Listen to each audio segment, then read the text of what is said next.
এক দুপুরবেলা বাংলাদেশের এক গ্রামের কাছে এক 4 বছরের কিশোর সাকিব ও কিশোরী লাবণ্য বনের দিকে হাঁটতে বের হয়। তাদের গ্রামটি সবুজে ঘেরা, আর কাছের বনটিতে নানা ধরনের গাছপালা ও প্রাণী বাস করে। হঠাৎ তারা বনের গভীর থেকে একটি করুণ ডাক শুনতে পায়। সাকিব আর লাবণ্য সেই আওয়াজের দিকে এগিয়ে যায়। এগিয়ে গিয়ে দেখতে পায় একটি ছোট হরিণ কাঁটাঝোপের মধ্যে আটকে গেছে। হরিণটির পা কাটার মধ্যে আটকে থাকায় সে আর নড়াচড়া করতে পারছিল না। তার চোখে ভয় আর ক্লান্তির ছাপ স্পষ্ট। আমাদের কিছু করতে হবে, লাবণ্য বলে। সাকিব মাথা নাড়ে এবং দুজন একসাথে কাজ শুরু করে। প্রথমে তারা চারপাশটা দেখে নেয়, যদি কোনো বন্য প্রাণী বা বিপদ থাকে। তারপর সাকিব তার শার্ট খুলে কাটার ঝোপ সরাতে চেষ্টা করে। লাবণ্য পাশে দাঁড়িয়ে হরিণটিকে শান্ত করার চেষ্টা করে। ভয় পেও না, আমরা তোমাকে সাহায্য করব, লাবণ্য মৃদু স্বরে বলে। একটু একটু করে সাকিব কাটাগুলো সরাতে সক্ষম হয়। তবে এটি সহজ কাজ ছিল না। কাটা তার হাতকে আঁচড়ে দিচ্ছিল, কিন্তু সে তবুও হাল ছাড়েনি। অবশেষে হরিণটির পা মুক্ত হয়।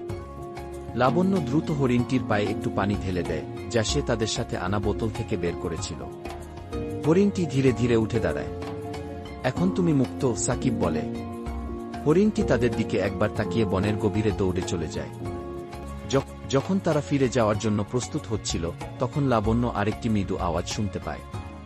তারা শব্দের উৎস খুঁজতে গিয়ে দেখে একটি পাখির ছানা মাটিতে পড়ে গেছে। গাছের একটি ভাঙা ডাল থেকে ছানাটি নিচে পড়ে গেছে বলে মনে হয়। ছানাটি ছোট এবং অসহায়ভাবে ডানা ঝাপটাচ্ছিল। এটাকেও সাহায্য করতে হবে, লাবণ্য বলে। সাকিব সম্মতি জানায়। সাকিব একটি কাপড়ের টুকরো বের করে ছানাটিকে আলতো করে ধরে। লাবণ্য চারপাশে তাকিয়ে দেখে একটি নিরাপদ জায়গা যেখানে ছানাটি রাখা যায়। তারা গাছের কাছে একটি নরম জায়গা খুঁজে পায় এবং ছানাটিকে সেখানে রাখে। আমার মনে হয় মা পাখিটি এসে এটা খুঁজে পাবে, লাবণ্য বলে। আমরাও যদি কিছুক্ষণ দূরে দাঁড়াই, মা পাখিটি নিশ্চিন্তে ছানার কাছে আসবে, সাকিব বলে। তারা কিছুক্ষণ দূরে দাঁড়িয়ে অপেক্ষা করে। কিছুক্ষণের মধ্যেই মা পাখিটি ছানাটির কাছে ফিরে আসে। সাকিব আর লাবণ্য আনন্দিত মনে বাড়ি ফিরে যায়। সেদিন তারা বুঝেছিল যে প্রকৃতি ও প্রাণীদের সাহায্য করার জন্য একটু সদয়তা আর সাহসী যথেষ্ট।